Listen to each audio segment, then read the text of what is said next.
साथियों, जैसा कि आज आप सभी को जानकारी है कि भारत के गृह मंत्री श्री अमित शाह जी ने आज एक सर्वदलीय बैठक बुलाई थी, जिसका मुख्य तौर पर जो एजेंडा था वो दिल्ली के अंदर जो कोविड-19 को लेकर के जो अव्यवस्थाएं हैं या जो भविष्य को लेकर के जो आंकड़े आ रहे हैं, जिसमें खास तौर से बेड्स को लेकर के सवाल उठ रहे हैं और दिल्ली के अंदर मरीज परेशान हैं, लोगों में डर है। डर इस बात का कि कहीं संक्रमण हमारे घर में ना आ जाए, डर इस बात का कि संक्रमण यदि हो गया तो मुझे इलाज मिल पाएगा या नहीं मिल पाएगा,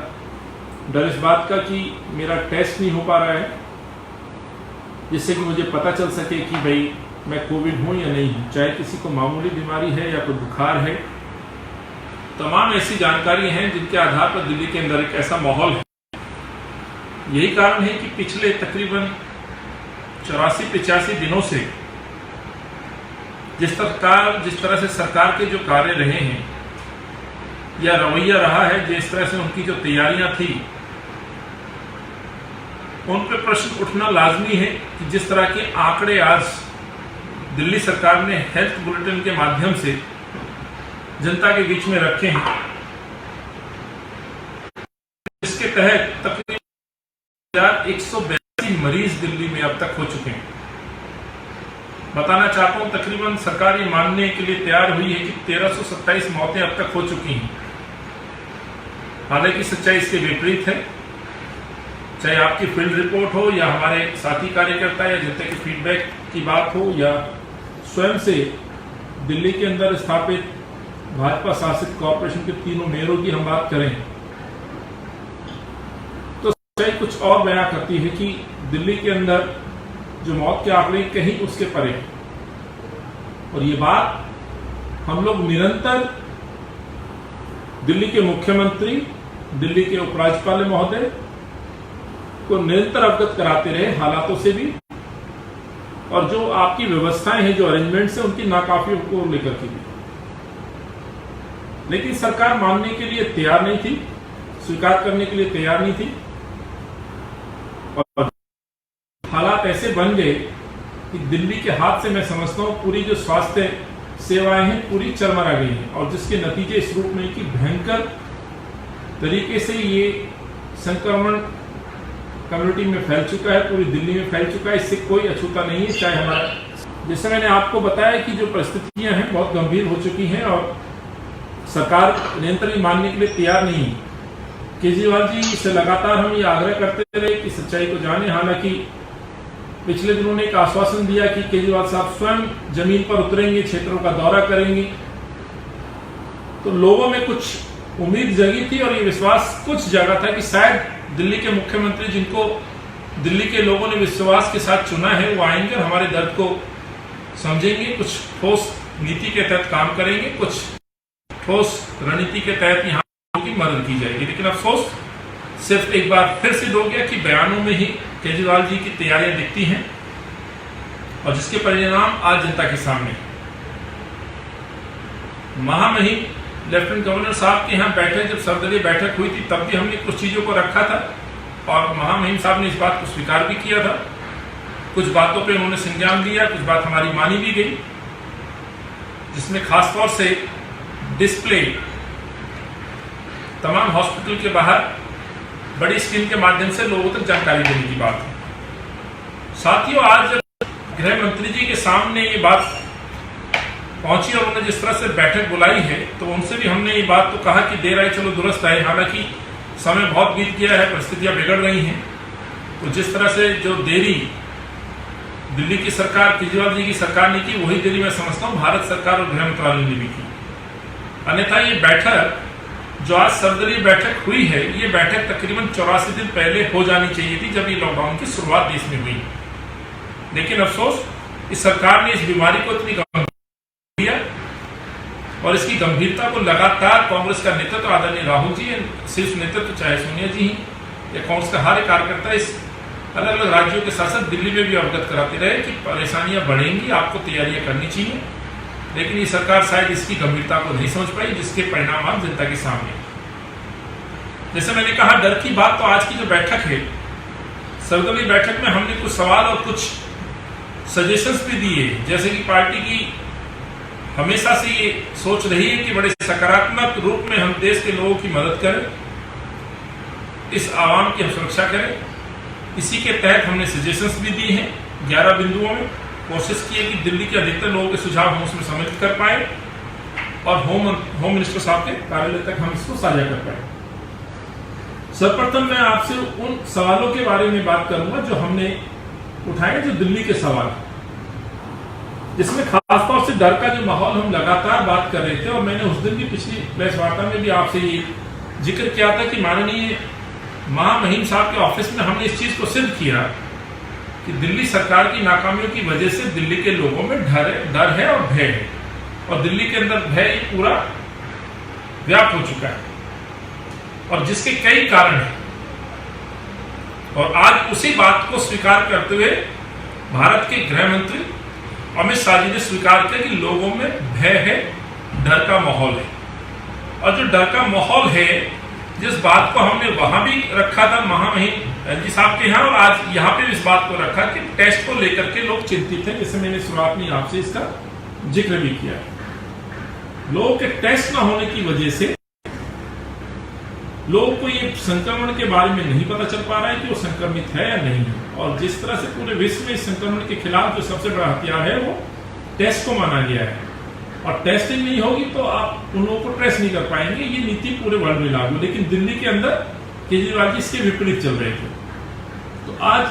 गृह मंत्री जी ने इसका जिक्र किया, स्वीकार किया कि लोगों में डर है, इस डर को खत्म करना चाहिए। पहली बात तो जो हम बात लगातार कह रहे थे, आज केजरीवाल जी ने ही नहीं सही, लेकिन देश के गृह मंत्री ने इसको स्वीकार किया, जिसमें कम टेस्टिंग का उन्हें आधार बनाया। बेड्स की कमी पे भी हमने उनको स्वीकार करने के लिए सिद्ध किया कि जो बेड्स की स्थिति दिल्ली के अंदर है, जो मरीज हैं जिनको बेड्स नहीं मिल पा रहे, कई उदाहरण जो पिछले दिनों आपके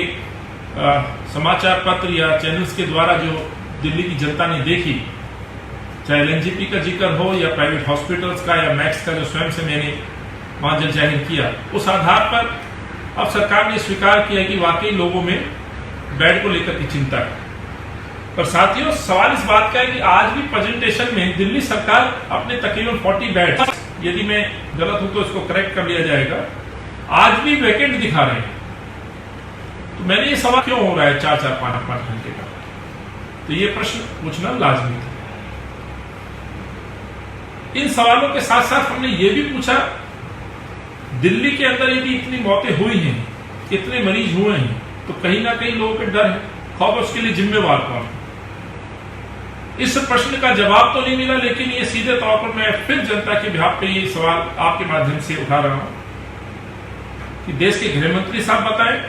क्या भारत सरकार या गृह मंत्री अमित शाह साहब इसके जिम्मेवार है या केजरीवाल साहब जिम्मेवार है, जो आज तक इंतजार करते रहे और दिल्ली के लोगों के लिए कोई इस तरह की व्यवस्था नहीं कर पाए, जिससे कि उनके अंदर एक विश्वास स्थापित हो सके कि सरकार उनकी जान बचाने के लिए कोई ठोस रणनीति के तहत जमीन पर काम कर रहे हैं। ये प्रश्न लाजमी है। और दिल्ली प्रदेश कांग्रेस कमेटी लगातार ये मांग करती रही कि लोगों की जांच की जाए, बेड्स मुहैया कराए जाए। तो जांच को लेकर के आज देश के गृह मंत्री ने स्वीकार करते हुए आश्वासन दिया है और ये माना है कि दिल्ली के लोगों में जब जांच होगी तो कुछ भय का माहौल कम होगा, कुछ खौफ कम होगा, इसलिए टेस्ट को वो बढ़ा रहे हैं। हालांकि कल के उन्होंने ट्वीट में भी कहा, लेकिन हमने अपनी मांग को दोहराते हुए कहा है कि जांच का अधिकार दिल्ली वासियों को होना चाहिए। तो जो कल तक 1/3 और 2/3 की बात कर रहे थे, आज हमारे इस मांग के ऊपर हमें ये विश्वास दिलाया है कि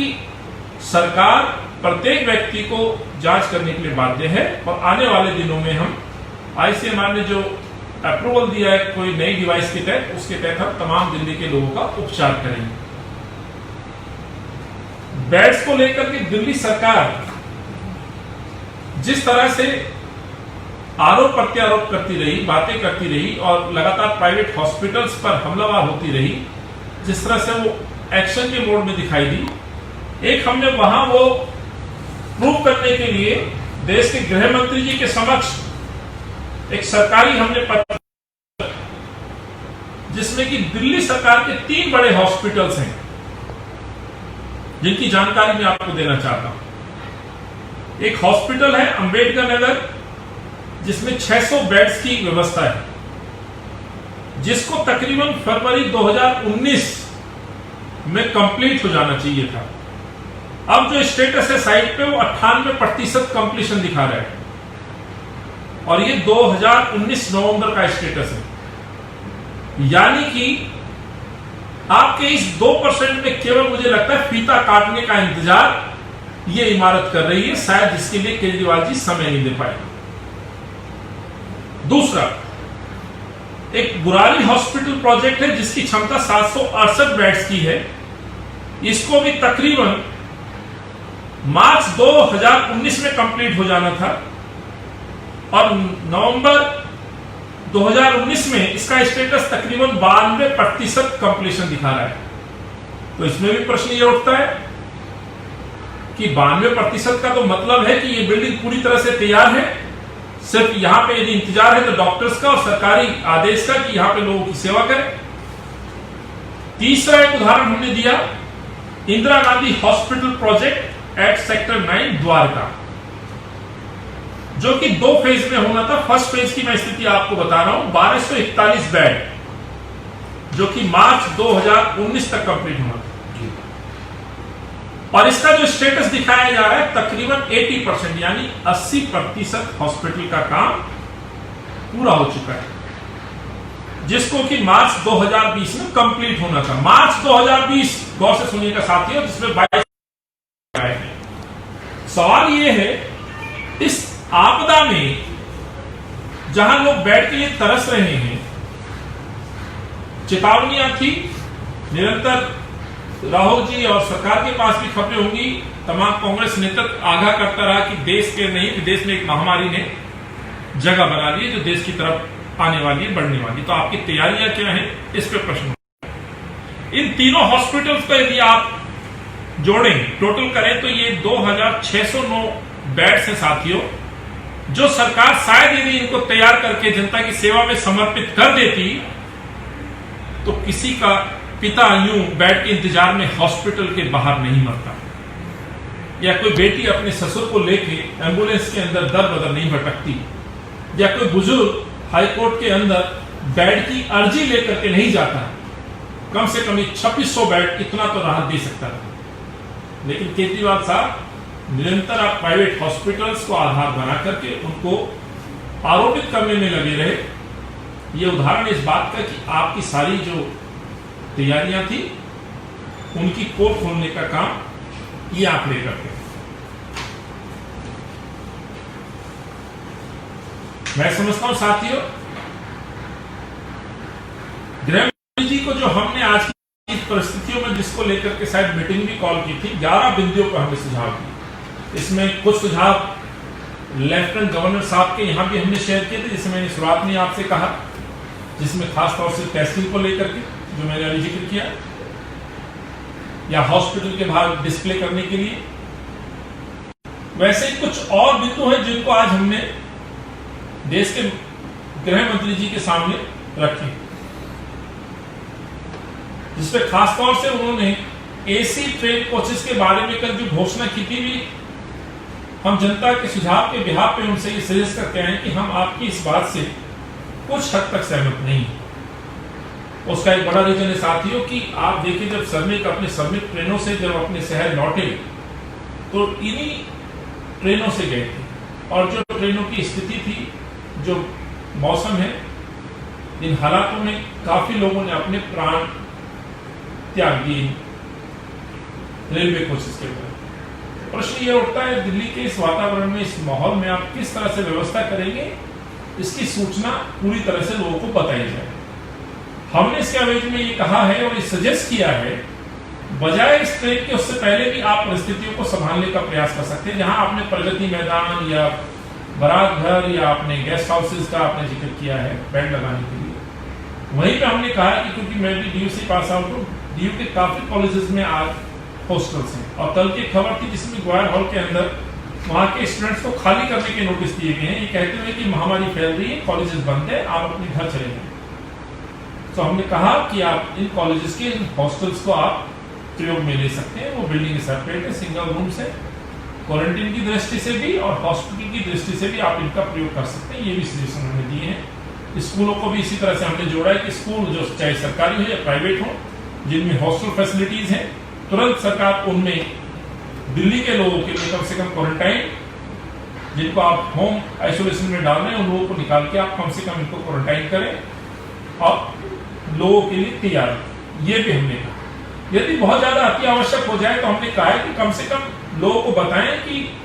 ये जो कोचेज हैं रेलवे के, इनमें क्या एसी की फैसिलिटी नहीं है, यदि नहीं है तो इनमें एसी पे गौर करने वाली बात है, जो हमने इनसे आग्रह की है। ऐसे ही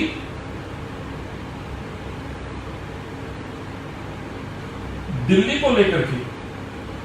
आप बेड्स की तैयारी कर रहे हैं, पर ये कहीं नहीं बताया जाए कि जो डॉक्टर्स हैं